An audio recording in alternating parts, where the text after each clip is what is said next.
Olá, uma história de superação e muita dedicação para se tornar o primeiro promotor negro do Ministério Público a ser nomeado desembargador do Tribunal de Justiça do Rio de Janeiro.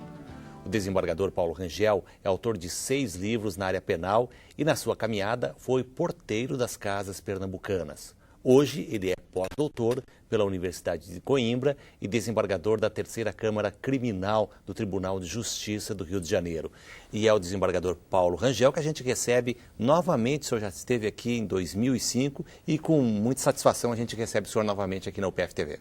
A honra é toda minha, fico muito satisfeito de retornar aqui e dividir esse espaço com vocês.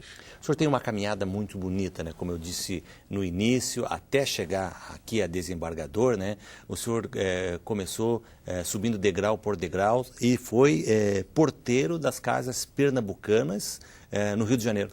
Exatamente.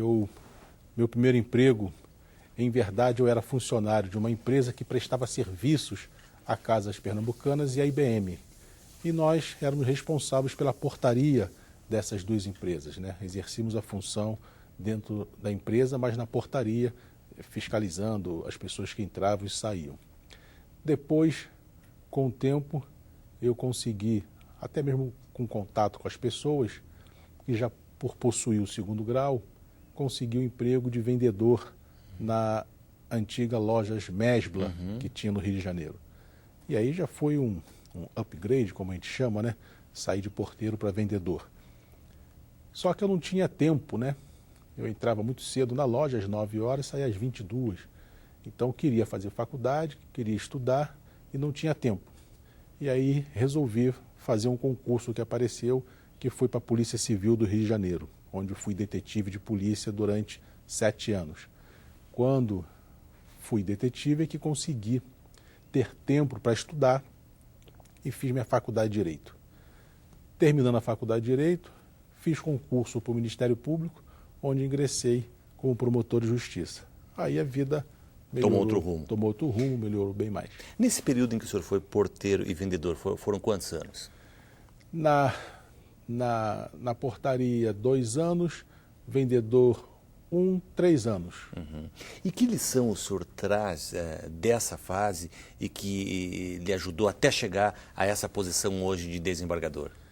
Bom, primeiro, perceber que existe o outro que aparentemente é diferente de mim, mas na essência é igual. Ou seja, quando você vem de baixo, você percebe que hoje, ser um desembargador, não existe diferença entre nós. O que existe são profissões distintas, mas ele é tão quanto ser humano igual a mim. Então você aprende a respeitar essas pessoas, porque você sabe o sacrifício que essas pessoas fazem para viver, para sobreviver. Então você aprende a respeitar o outro, você aprende a respeitar os mais humildes, porque você vem dessa origem e você sabe o sacrifício que essas pessoas fazem para conseguir hoje sobreviver. A primeira coisa é o respeito. O senhor sofreu algum tipo de discriminação nessa caminhada? Sim, sem menor sombra de dúvida. Num país como o Brasil, em que nós ainda estamos discutindo, por exemplo, a questão das cotas, né? Com todas as divergências e com todas as convergências que existem, nós ainda estamos discutindo se isso é bom, se isso é ruim. Veja você o atraso. Lá nos Estados Unidos, por exemplo, eles começaram a discutir isso na década de 60. Hoje a questão está superada para eles. Nós ainda estamos discutindo isso. Então, a primeira coisa que você percebe em termos de discriminação é que as pessoas não conseguem aceitar na sociedade odierna que um negro tenha sucesso, que o negro já não é mais aquele que nós olhávamos há 50, 60 anos atrás. Então, há uma discriminação velada, ela não é uma discriminação declarada como foi e é em alguns lugares nos Estados Unidos, em que em alguns pontos do sul do país, negro andava num lado da calçada e brancos do outro. No Brasil você não tem isso declaradamente, mas você tem a discriminação. E aí nós precisamos vencer essa barreira e só vamos vencer se for através dos livros, se for através da educação. País nenhum no mundo vai crescer se não for através da educação. Que tipo de discriminação o senhor enfrentou? Bom, primeiro, a daquela que as pessoas, ao olharem um negro bem posicionado, elas não conseguem imaginar que naquele negro tem um promotor, tem um desembargador, um médico, um engenheiro. Ou ele é jogador de futebol, pagodeiro ou traficante. E aí, em alguns casos, você é tratado como se você não fosse um homem de bem, apenas porque você, em sendo negro, você está num bom carro, você está num bom lugar, você está frequentando um determinado espaço, e aí as pessoas desconfiam e acabam agindo de forma preconceituosa. O senhor acredita que, falando abertamente como o senhor fala, né, colocando essa sua trajetória de vitória, o senhor está contribuindo para que outras pessoas sigam esse mesmo caminho e consigam também chegar a uma posição de desembargador, de promotor, de juiz? Sim, sem sombra de dúvida, não tenho a menor dúvida disso. Eu acho que a história de nós brasileiros é uma história de luta, uma história de trabalho, de muita guerra no bom sentido do termo, né? De sobrevivência. Então, na medida em que as pessoas conhecem a minha história, como a história de outros tantos que nós temos, elas acreditam que os livros são capazes de salvar uma vida.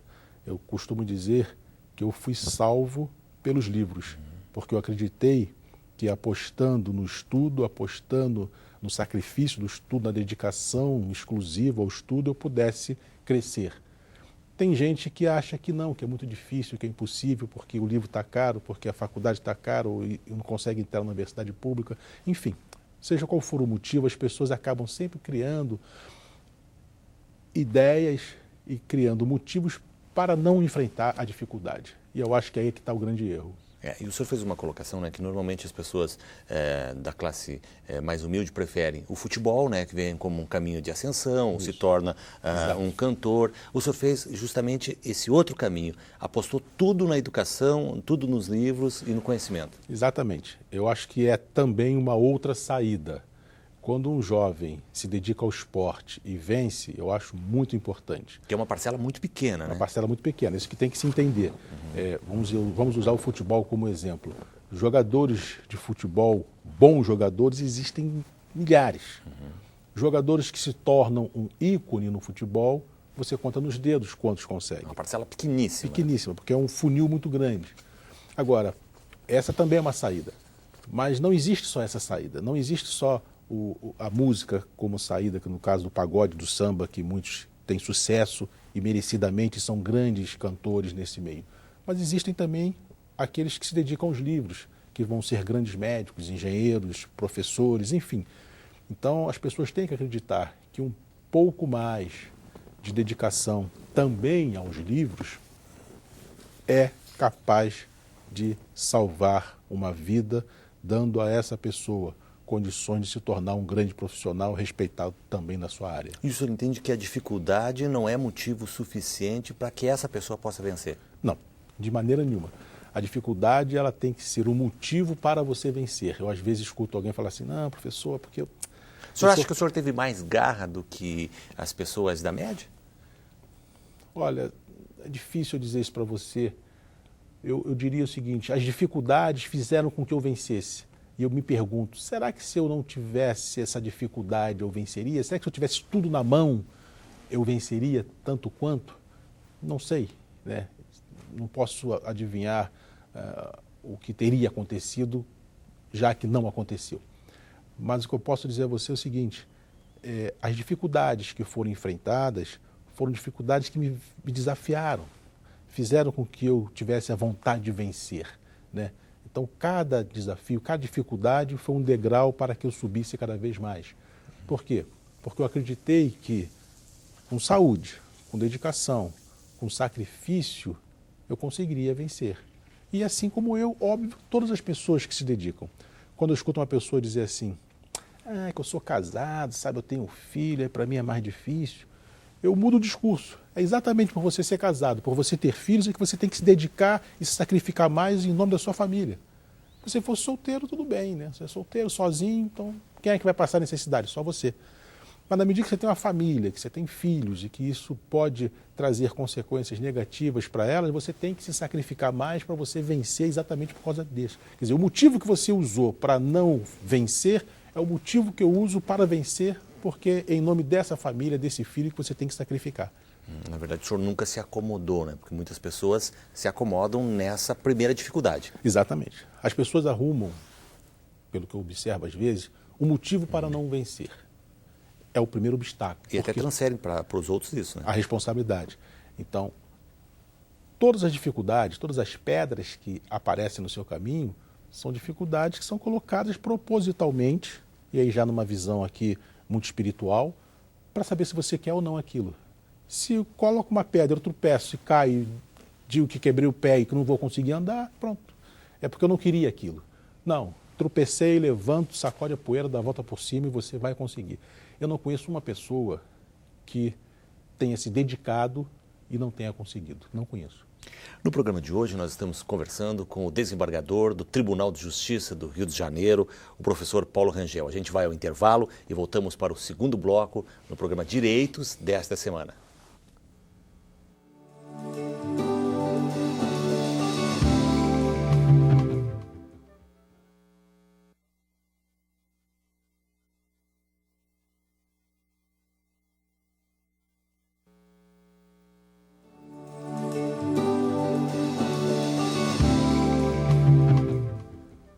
O programa Direitos dessa semana recebe o desembargador do Tribunal de Justiça do Rio de Janeiro, o professor Paulo Rangel, que é autor de 7 livros, na verdade não é 6, né? Tem um livro de crônicas também, né, professor? É verdade. Escrevi um livro de crônica do cotidiano, tem nada a ver com direito.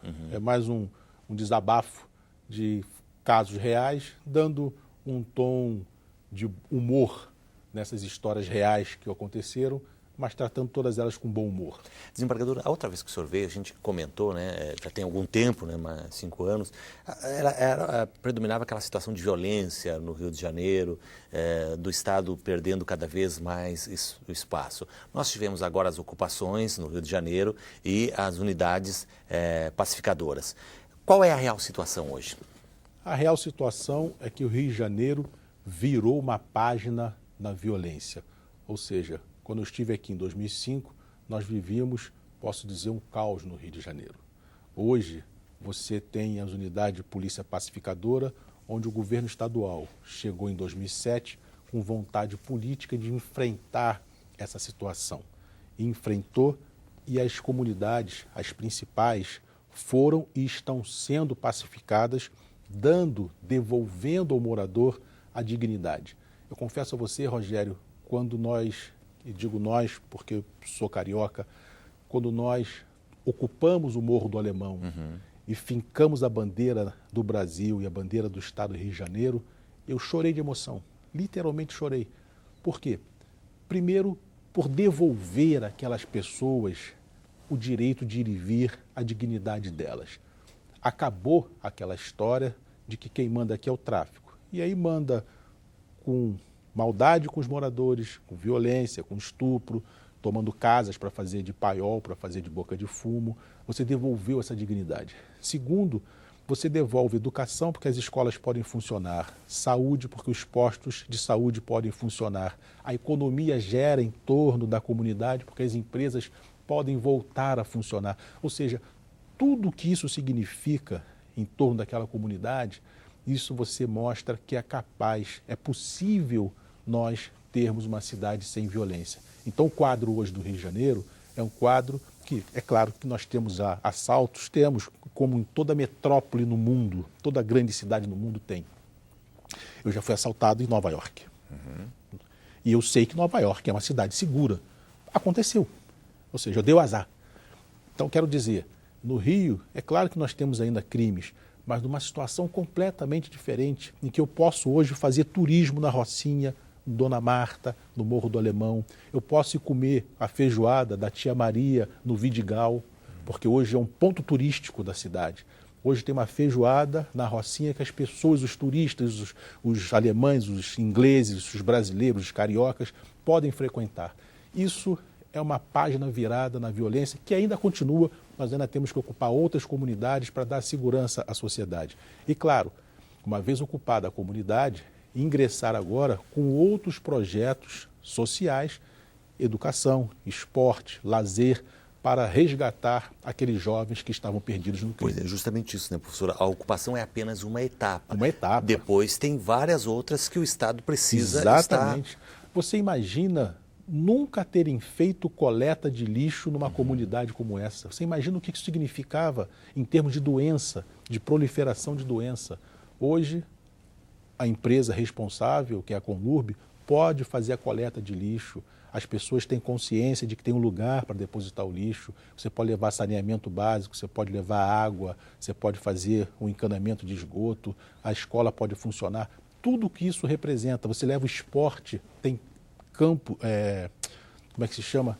Campos em que as pessoas podem praticar o seu esporte, Vila Olímpica, queria dizer. Você tem Vila Olímpica hoje na Rocinha, onde o Phelps foi lá ensinar as pessoas a nadar. Ou seja, você resgatou a dignidade dessas pessoas, você trouxe esperança para essas pessoas. Isso o Rio de Janeiro hoje, graças a Deus, graças à força política do governo, foi enfrentada essa situação e nós estamos vivendo um momento de muita tranquilidade, muita paz no Rio de Janeiro. Professor, se esse exemplo das UPPs e esse exemplo do Rio de Janeiro, ele é extremamente positivo, hoje os olhos do país estão voltados para São Paulo, com essa onda de crimes, né, que todos os dias a gente acompanha pelos noticiários. O São Paulo vai ter que seguir esse mesmo exemplo ou tem um outro fator lá? Eu acho que a violência de São Paulo, e eu aqui fico numa posição muito delicada porque não sou paulista, não vivo a realidade de São Paulo, mas eu acho que a violência dele começa de um lugar diferente do Rio de Janeiro. Começa dentro do presídio, começa pelas organizações que estão dentro do presídio, comandando determinadas ações.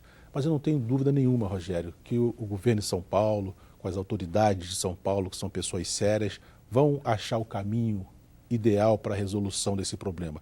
Se idêntico ao Rio ou não, isso vai ser um detalhe diante da peculiaridade que a violência está demonstrando. Mas que vai solucionar, eu não tenho dúvida, porque existe seriedade naquelas autoridades e vontade política também de todos, não só do governo de São Paulo, mas também do governo federal, que está dando todo o apoio para que São Paulo possa vencer essa escalada, porque são todos brasileiros. E a vontade política ela é fundamental, porque no caso do Rio de Janeiro ficou bem claro, né? Quando se uniram todas as forças para enfrentar o crime, foi aquelas imagens que percorreram o mundo.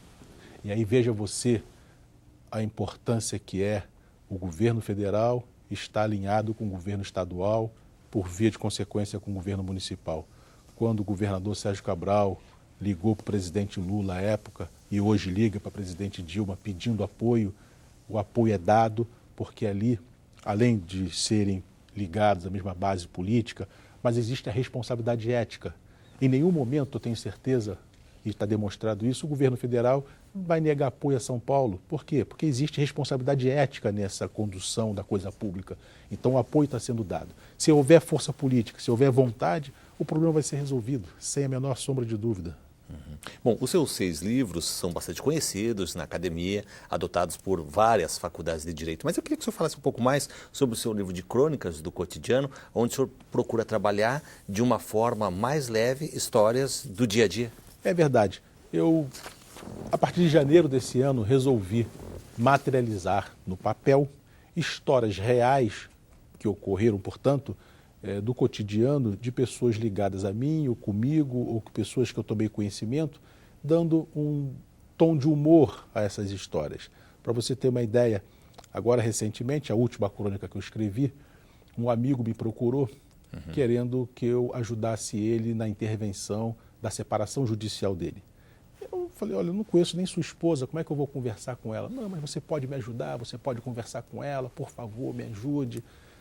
Eu pensei que ele quisesse que eu falasse alguma coisa com o juiz da vara de família, coisa que eu não iria fazer. Então eu já fiquei com medo. Eu falei, mas o que você quer? Você quer o carro de volta, o dinheiro, é o imóvel que você quer dividir com ela? Você está apaixonado pela sua esposa, você quer voltar para ela? Não, Deus me livre, Rangel, eu não quero nunca mais voltar para ela. Eu quero que ela devolva o meu cachorro. Ou seja, a briga dele toda e a ansiedade, o motivo pelo qual está tomando remédio, está indo no psiquiatra, é porque o cachorro é dele e ela não quer devolver e a briga gira em torno desse cachorro. E eu resolvi escrever isso, mostrando, com bom humor, claro, que toda aquela angústia que atinge aquele homem não é pela relação matrimonial em si, no sentido do sentimento com a esposa, mas é o cachorro que é dele que ele quer de volta. Isso chega a ser engraçado, porque isso também bate nos tribunais. Os tribunais hoje têm que decidir com quem fica o cachorro. As pessoas não estão preocupadas com o carro, com o imóvel, se metade fica para cá, se paga a pensão, se não paga. Isso está resolvido. Ele falou, isso eu pago o que ela quiser, Rangel, eu só quero o cachorro de volta. Então são histórias reais, né? São histórias do dia a dia que eu trago e venho com bom humor mostrando esse livro Crônica do Cotidiano, que hoje é, vamos dizer assim, a minha válvula de escape, né? Onde eu me divirto. Pois é, e o senhor acha que mostrando essas situações como essa do cachorro, né, que para a pessoa ela é extremamente importante, mas mostrada a partir do ponto de vista do bom humor, o senhor está dando uma contribuição também para deixar o mundo um pouco mais leve, né, longe sim. dessa... Eu tenho perguntado, Rogério, para todas as pessoas que eu tenho dado o livro e a pessoa tem acesso ao livro, eu digo, gostou? Olha, Rangel, passei até mal e vergonha porque eu comecei a rir sozinho. Eu estava na barca, estava no ônibus, estava no metrô, estava no avião e comecei a rir sozinho. Falei, então, se você riu sozinho e se você riu com o livro alcançou o seu objetivo, que é exatamente roubar o seu sorriso. O que eu digo no livro é, qual é o objetivo do livro? Roubar o seu sorriso. Eu acho que sorrir, rir, faz bem à saúde. Os médicos até dizem isso, fazer exercício e também rir.